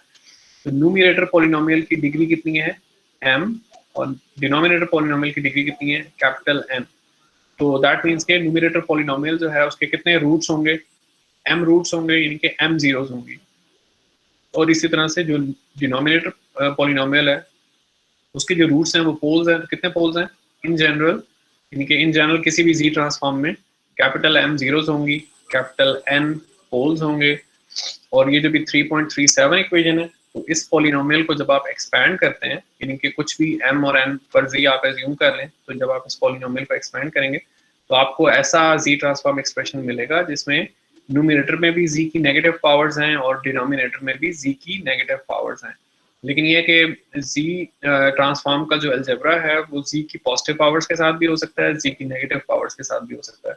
तो इसी वजह से अब वो जो नेक्स्ट इक्वेशन है 338 उसमें हमें बता रहे हैं कि अगर आपने z की पॉजिटिव पावर्स के साथ अलजेब्रा करना है तो what you need to do, आपको कुछ टर्म्स के साथ मल्टीप्लाई करना पड़ेगा, डिवाइड करना पड़ेगा, और इवेंचुअली जो आपके पास कुछ लेफ्ट ओवर टर्म्स जो हैं वो रह जाएंगी. और वो जो लेफ्ट ओवर टर्म्स हैं वो actually they represents some zeros and some poles at origin. तो कुछ इस तरह की चीज़ है, यानी it just a different perspective. तो यानी फॉर एग्जांपल मैं यहाँ पे एक्स ऑफ जी लिख रहा हूँ z minus 3 plus z minus 2 plus 2z inverse plus 1. और इसी तरह से नीचे भी मैं यहाँ पे कुछ लिख देता हूँ कि 5z माइनस 4 और फिर plus 6z minus 3 plus 7z और प्लस 2. ये z की नेगेटिव पावर्स में ये एक्स ऑफ z लिखा हुआ है. अगर मैं इसको पॉजिटिव पावर्स में लाना चाह रहा हूँ तो what do I need to do, numerator में जो सबसे जो बड़ी पावर है वो क्या है -3. तो दैट मीन्स के मुझे न्यूमरेटर पॉलिनोमियल को z टू पावर प्लस 3 से मल्टीप्लाई करना होगा -3 को खत्म करने के लिए. ठीक है, इनके जो बिगेस्ट आपके पास नेगेटिव पावर है वो आप देखें और उसके मुताबिक जो है वो आप काम करेंगे. लेकिन अगर आप z3 से मल्टीप्लाई कर रहे हैं तो खाली मल्टीप्लिकेशन तो नहीं कर सकते, जो मैथमेटिकल रूल्स हैं, you need to divide as well. और इसी तरह से फिर डिनोमिनेटर में देखें तो आपको क्या पता चल रहा है कि जो सबसे बड़ी जो नेगेटिव पावर है तो दैट इज -4. तो अगर आपने ये सारा पॉलिनोमियल जो है उसको z की पॉजिटिव पावर्स में ट्रांसलेट करना है तो आप क्या करेंगे, z टू पावर 4 से मल्टीप्लाई करेंगे. लेकिन you can't do the multiplication alone, तो इसका मतलब है कि आप z टू पावर 4 से डिवाइड भी करेंगे तो ये चीज़ आपके पास आ जाएगी. और इवेंचुअली आप इसमें थोड़ी सी सिंप्लीफिकेशन कर सकते हैं इनके आपके पास ऊपर z टू पावर 7 आ रहा है, नीचे z टू पावर यहाँ पे भी 7 बन रहा है, तो in this case they are being cancelled,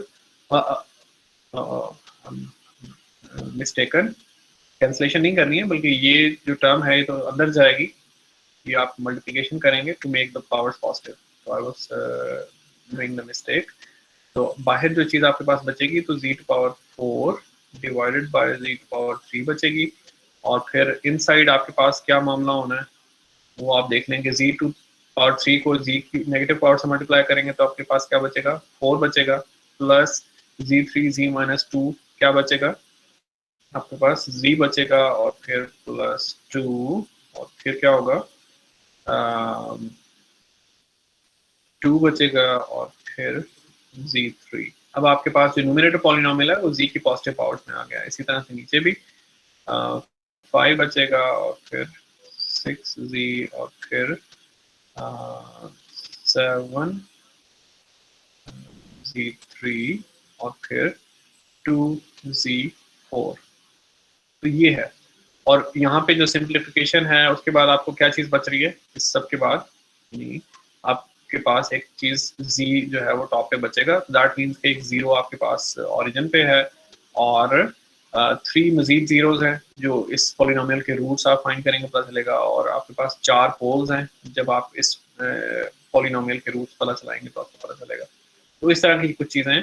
तो यानी इन इक्वेशन से मैं सिर्फ ये एम्फसाइज करना चाह रहा हूँ कि z की नेगेटिव पावर्स में भी मामला हो सकता है, z की पॉजिटिव पावर्स में भी मामला हो सकता है, and some time we need to be careful to figure out some hidden zeros or poles at origin.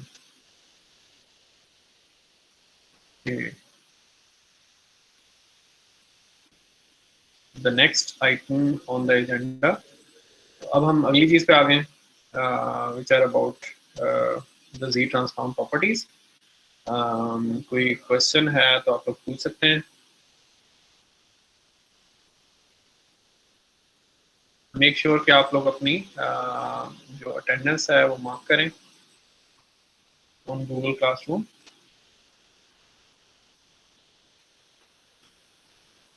तो Z ट्रांसफॉर्म की प्रॉपर्टीज हैं कुछ जिनको हमने मेनली अगले लेक्चर में डिस्कस करना है। I am going to write them down. Linearity है, उसके अलावा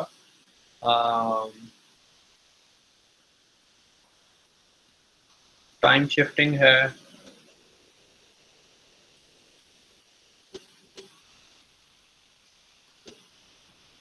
फिर है कि मल्टीप्लिकेशन,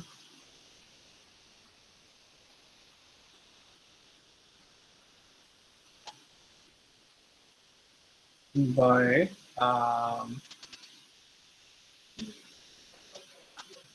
कॉम्प्लेक्स एक्सपोनेंशियल, और फिर जो नेक्स्ट प्रॉपर्टी है मेरे ख्याल में that is about differentiation in time domain, यानी जिसको आप कहते हैं कि डेरिवेटिव ऑपरेशन। और फिर आई थिंक के कॉन्वोल्यूशन का भी मामला है कि अगर दो सिग्नल्स कन्वॉल्व हो रहे हैं तो उनकी Z ट्रांसफॉर्म्स के साथ क्या हो रहा होगा, and then there is something else as well. Let me see कौन कौन सी प्रॉपर्टीज हैं हमारे पास। लिनियरिटी है, टाइम शिफ्टिंग है, multiplication by an exponential sequence, we have this property differentiation of x of z, conjugation है, time reversal है, convolution हम लिख चुके हैं। Okay, and then there is another useful thing which is called initial value theorem. So conjugation है और time reversal है and initial value theorem. तो अभी तो मैंने ये सब राइट डाउन किए हैं, तो हम इनको थोड़ा थोड़ा सा इनके बारे में बात करना चाहेंगे और इनके लिए कुछ प्रॉब्लम सॉल्विंग करना चाहेंगे। तो एक्चुअली जैसे ऑथर्स टेक्स्ट बुक में बता रहे हैं तो वही मामला है कि once we know these properties, तो it actually helps us in inverse z transform process. Inverse z transform में हमें आसानी हो जाती है। यानी एक तो पार्शियल फ्रैक्शन मेथड हम देख चुके हैं या पावर सीरीज मेथड देख चुके हैं, but that still might not be sufficient, जिसकी वजह से फिर हमें कुछ एडिशनल चीज़ें भी देखनी पड़ रही हैं। जैसे फर्स्ट किया कि टाइम शिफ्टिंग प्रॉपर्टी है, तो उसमें क्या मामला है कि हम कह रहे हैं कि एक्स ऑफ एन जो है उसकी जो जी ट्रांसफॉर्म है that is capital X of z. हम लिख रहे हैं कि इफ अगर एक्स की ट्रांसफॉर्म एक्स ऑफ जी है और कॉरेस्पॉन्डिंग जो आर ओ सी है तो उसको हम आर सबस्क्रिप्ट ऑफ एक्स लिख रहे हैं कि रीजन ऑफ कन्वर्जेंस किस सिग्नल का, एक्स का। तो जो टाइम शिफ्टिंग प्रॉपर्टी है what does that tell us कि अगर आप एक्स ऑफ एन को शिफ्ट देंगे बाय एन नॉट, ठीक है, तो जी ट्रांसफॉर्म में क्या मामला होगा कि एक्स ऑफ जी जो है it will get multiplied by z to power minus N.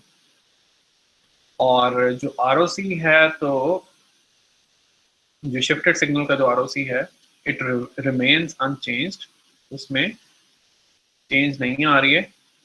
एक मिनिमल चेंज है कि बाकी आर ओ सी वैसे का वैसे है, लेकिन जो पेक्यूलैरिटीज हैं उनको आप देख लें कहाँ पे, ओरिजिन पे चेक कर लें और इन्फिनिटी पे।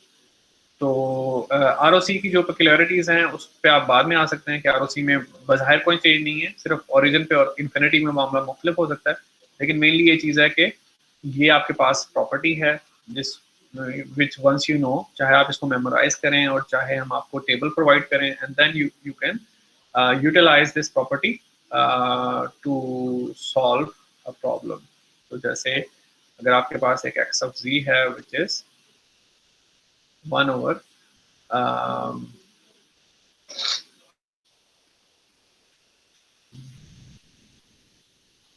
फर्स्ट किया मैं ये कह रहा हूँ कि 1 over z माइनस 1/4, ये हमारे पास एक्स ऑफ जी है, हमने इसका इनवर्स जी ट्रांसफॉर्म कंप्यूट करना है। तो वो जो प्रॉपर्टी है हम उसको यूटिलाइज कर सकते हैं, क्योंकि जो स्टैंडर्ड फॉर्म है हमारे पास, what is the standard form, या ये हो कि 1 over 1 minus a z inverse लिखा हुआ हो, या फिर ये हो कि स्टैंडर्ड फॉर्म है आपके पास कि जी ओवर जी माइनस ए, ठीक है।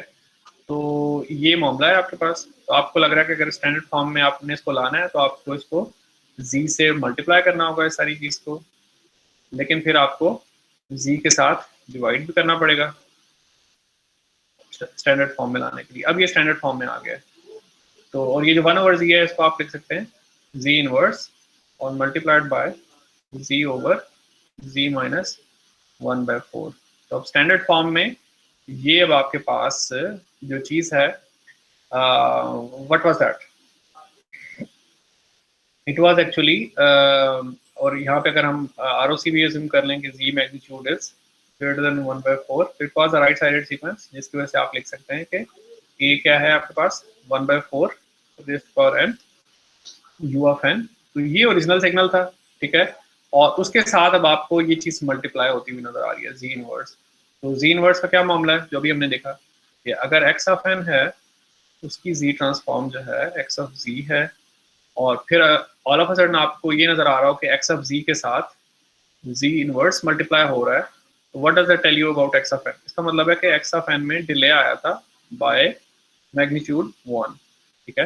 दैट मीन्स के ये जो आपके पास टोटल चीज़ है उसका जो इनवर्स जी ट्रांसफॉर्म है, व्हाट इज दैट, जहाँ जहाँ पे n है तो वहाँ पे आप n-1 कर देंगे। तो this is the signal corresponding to this particular Z transform expression। तो ये मैंने क्विकली इसलिए किया है विदाउट स्लोइंग डाउन कि I just wanted to give you guys bit of a teaser. तो इसी एग्जांपल को हम दोबारा भी डिस्कस कर सकते हैं अगले लेक्चर में, और इसमें अगर कोई कहीं पे कोई आप कह लें कि आपको ट्रिक फील हो रहा है तो हम वो चीज़ भी डिस्कस कर सकते हैं नेक्स्ट एग्जांपल नेक्स्ट लेक्चर में, विच इज़ ऑन थर्सडे। तो यानी क्विकली इसीलिए सॉल्व किया कि you guys get an idea कि जो जी ट्रांसफॉर्म की जो प्रॉपर्टीज़ हैं तो उनसे हमने क्या यानी कि अखज़ करना है, यानी कि it's not just for the sake of it, कोई फॉर्मेलिटी हम लोग नहीं कर रहे हैं, बल्कि जो प्रॉपर्टीज़ हम लोग सीख लेंगे तो will try to utilize them in computing the inverse z transform for the moment, और बाद में हो सकता है कहीं और भी किसी और कॉन्टेक्स्ट में भी ये प्रॉपर्टीज जो है वो इस्तेमाल हो रही है। So that marks the end of the lecture from my side. तो आप लोगों का कोई क्वेश्चन है तो we do have 1 minute जिसमें हम लोग डिस्कशन कर सकते हैं। मेक श्योर कि आप अपनी अटेंडेंस मार्क कर लें।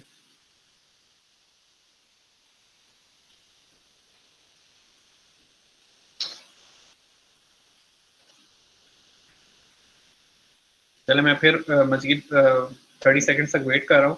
तो मेक श्योर करें कि आप लोग जो है टेक्स्ट बुक को रीड कर सकते हैं तो करें। I would definitely suggest that अगर आप उसको रीड नहीं कर रहे हैं तो मेक श्योर करें कि लेक्चर्स में you guys should pay attention, या अदरवाइज ऐसे ग्रुप डिस्कशंस होती हैं तो उसमें आप इन्वॉल्व हों। मेक श्योर कि आपका जो लैग है वो बढ़े नहीं, क्योंकि ऑफ कोर्स टॉपिक्स पे टॉपिक्स ऐड होते जाएंगे और मिड टर्म के टाइम तक it will be too much for you guys to kind of catch up. तो इट्स बेटर कि आप टेक्स्ट बुक की जो रीडिंग है और जो लेक्चर्स हैं उनकी रिकॉर्डिंग से जो भी चीज़ आपको हेल्प कर सकती है तो you utilize all those resources. So no questions? Okay, if there are no questions, so let's end here. Okay, I will see you guys again next Thursday. Allah Hafiz.